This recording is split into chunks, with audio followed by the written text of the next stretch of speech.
বলি শাশুড়ি মা শ্বশুর মশাই ঘরে আছে নাকি, শুভ লগন দেখে কোনো কথা পাখাপাখি।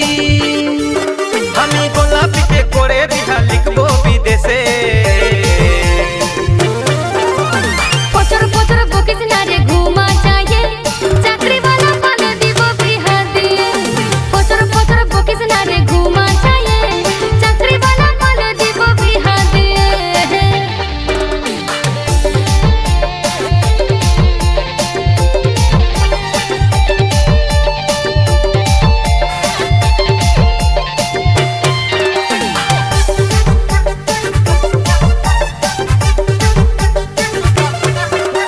শুনো গোলাপের মাই, আমি ইউটিউবার বটে, 1 টাকা নয় 2 টাকা নয় ডলারে কামাচ্ছি।